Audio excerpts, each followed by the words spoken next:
My name is Dave Rawlings and I live here in Appleton-le-Moors, and I've been the chairman of the Renewable Energy Group since we founded it about 7 years ago. So initially it was just an informal group of people who were interested in doing something within the community for renewable energy and for energy efficiency.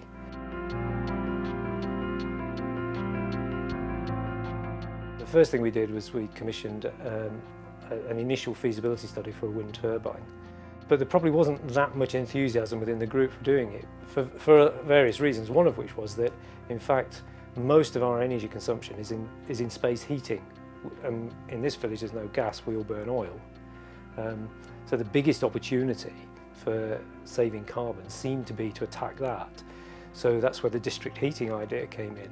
I'm Peter Jones, I work for the North York Moors National Park Authority.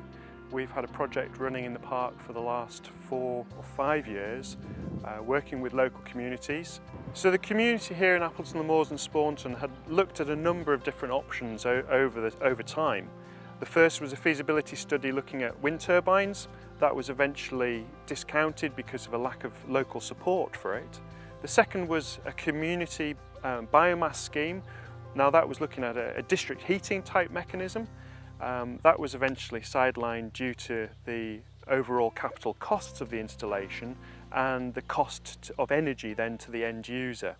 They really wanted to move on and not to lose that impetus of people looking at energy sources in the community, and so put together the scheme for micro renewables in people's homes, energy efficiency measures and the community woodland. My name's Jim Hall. I've lived in the village for 14 years, moved here when I retired. I work part-time for the National Park as an assistant ranger and have quite an interest in conservation and wildlife in general. The owner of the woodland is Mrs. Anne Procopi, who lives in a farm called Skipster Hag, only about 1/4 of a mile from the woodland. She realised that the woodland hadn't been managed and it was an asset that was depreciating both for wildlife and financially, and thought that it was an ideal opportunity to involve the community in both providing a crop of firewood and also to improve the woodland for wildlife and give access to an area which doesn't have any public footpaths through. But I'd say, I mean, within the two villages, there are roughly 70 households, and I would say that probably most of them burn some wood. Some of them depend on it quite heavily, others just burn a little bit, and at least 20 households will have wood burning stoves now, and I think that number will increase.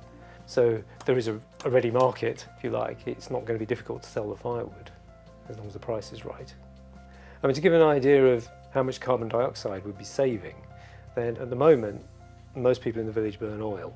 So if you calculate how much oil will be saved by the wood that we produce from Bishop Hag wood, it's about 19,000 litres of oil, which I reckon equates to something like 50 tonnes of carbon dioxide. So that's not bad really.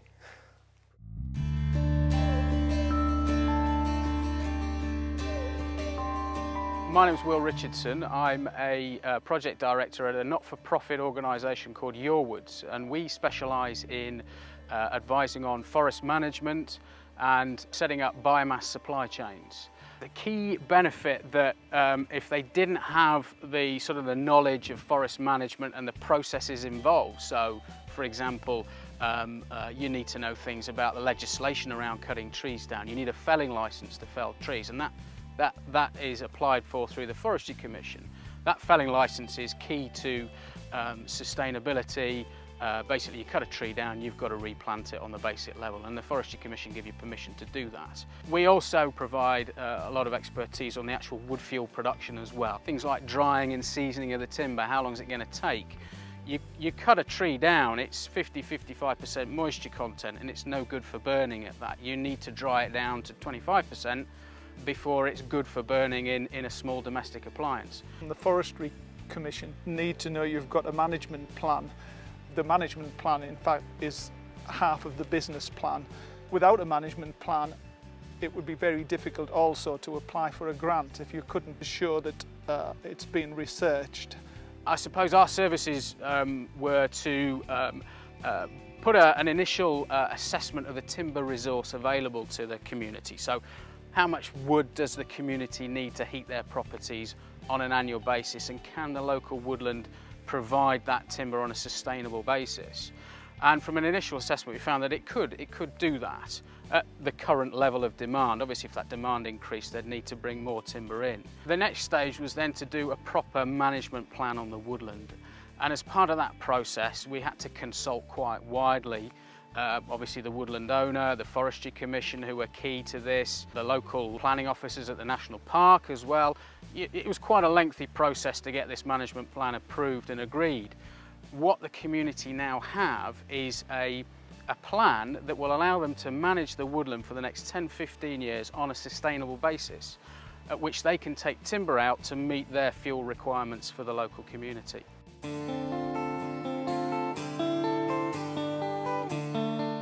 We've started negotiations with Untitled about the basis on which we're going to work together. And the idea is that we'll have to have a contract, basically. We've got as far as agreeing informally that we will have probably a 10-year arrangement, which isn't very long in terms of a woodland project, but it's probably not unreasonable to expect the landowner to commit to that. We'll pay her a nominal annual fee for a lease, not very much, and then we'll pay a royalty on the sales of firewood.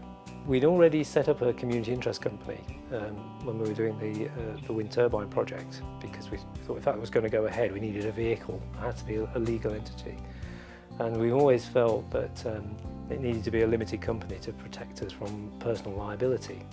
So we formed a company limited by guarantee, which is also a community interest company, which means that any profits are ploughed back into it, but for the community's benefit. Limited by guarantee means there are no shareholders, so we don't have to pay dividends to anyone. So that was sitting there waiting to be used. I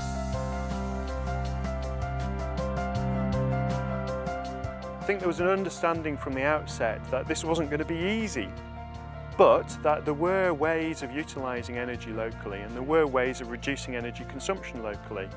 And I think partly because of the involvement of the wider project and the support that they were getting from the National Park, they were really able to set each project to aside as it was shown to be unfeasible and move on to the next stage and really keep that impetus going and look at all the options that are available to them.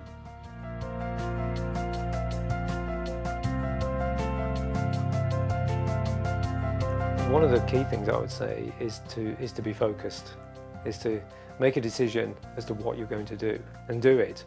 We tried to keep our options open a bit too much, I think. We had too many things going on, which dissipated our efforts and slowed everything down. And when things take a long time, you start to run out of steam. Involve the whole community as far as possible from the outset. So it's very easy just to have your half dozen committed people meeting, cooking up plans, and maybe sending out a newsletter now and again. But actually, I think what you really need to do is engage a much wider group in that initial speculative phase. Here's some of the things we could do, here's the information, here's what global warming is about, here's what other communities have done, and generate a bit more momentum and sense of belonging.